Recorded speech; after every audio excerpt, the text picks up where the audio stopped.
Keir Starmer seems to be well. What's he doing at the moment? Councillors, constituents, political masochists are gathering, and we find ourselves again watching Starmer giving Reform UK far more attention than its seat count suggests it deserves. In his rousing local election launch in Chesterfield, Sir Keir dedicated a considerable chunk of rhetoric to Nigel Farage and his band of disgruntled provocateurs, parliamentarians. All four of them, yes, four. You can fit them in the back of a London cab. Probably even an Uber pool. But why go after a party with fewer seats than the average Conservative WhatsApp group?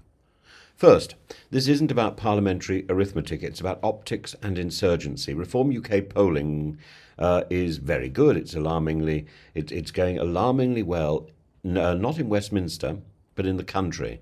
And its reach is growing among the disenchanted, the betrayed by Brexit, and I like Boris, but he couldn't keep it in his trousers demographic. The, oh, stay in the sofa. Oh no, that's a Farage impression. Boy, stay in the sofa. There we are. That's Boris. And Farage, despite being the political equivalent of a haunted pint of beer, a glue glue glue glue glue glue glue glue, is once again channeling his inner Trump, loud, nostalgic, slightly radioactive, and posterior. So, Starmer, newly minted Prime Minister, must crush this populist nuisance before it festers into something contagious. And his line of attack, that reform is a fraud. Starmer's essentially accusing Farage's outfit of cosplaying as patriots while fawning over Putin. And he skewered them on workers' rights too, reminding voters that they talk about zero-hour contracts, but voted to keep them. They claim to back the NHS, but have floated, at best, a suspiciously continental-style funding model. That may be worth considering. Who knows? The NHS certainly isn't functioning. He went full rhetoric trench warfare, painting reform as chaotic, theatrical or performative, and empty. They say they want to run the country. They can't even run themselves. And yet one wonders whether this level of attention legitimises rather than neutralises reform. It's the classic dilemma. Do you swat the wasp or pretend it's just a very angry fly? And while we're here, why even bother attacking Keir Starmer? Actually, why bother attacking Kemi Badenoch? Honestly, she does a perfectly adequate job of political self-immolation.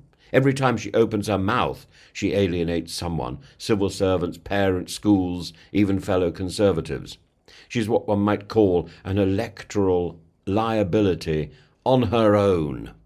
If anything, Starmer should be encouraging her airtime. She makes Angela Rayner look like Clement Attlee.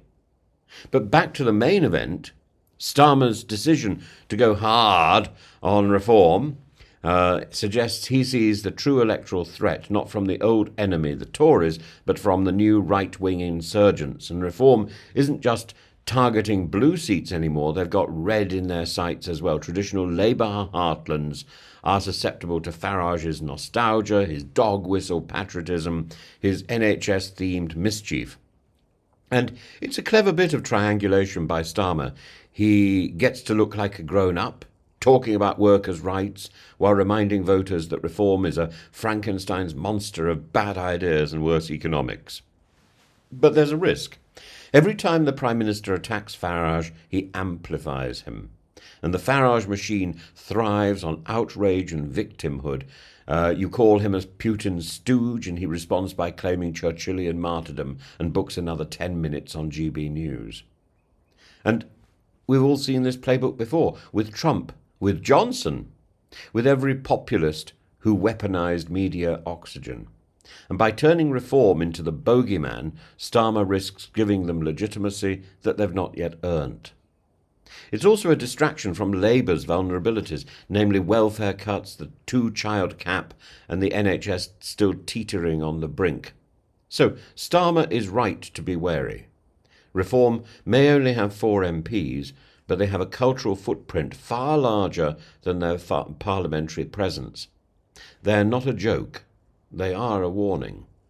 But attacking them head on is a gamble. It may prove wise in May, or it may simply confirm what many voters suspect, that reform speaks for an angry, invisible electorate Labour is struggling to reach. And if that's the case, well, no amount of cab metaphors will stop Nigel Farage from hitching a ride to the ballot box, and possibly even to number 10. But I think his reach will not extend much beyond single figures, even in the next Parliament. That is my projection. That is my impressions, particularly because of the limits of the first past the post system. But there is always a possibility, there is always a chance that Farage will get in. Why? Not because he wins votes, but because other parties lose them.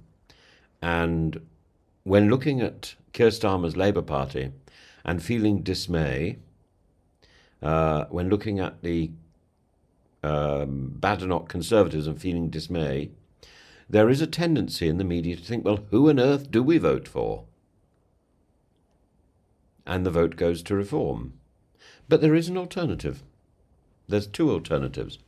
One alternative is the Lib Dems. It's crying out for votes. And it could do something good with the votes, I think.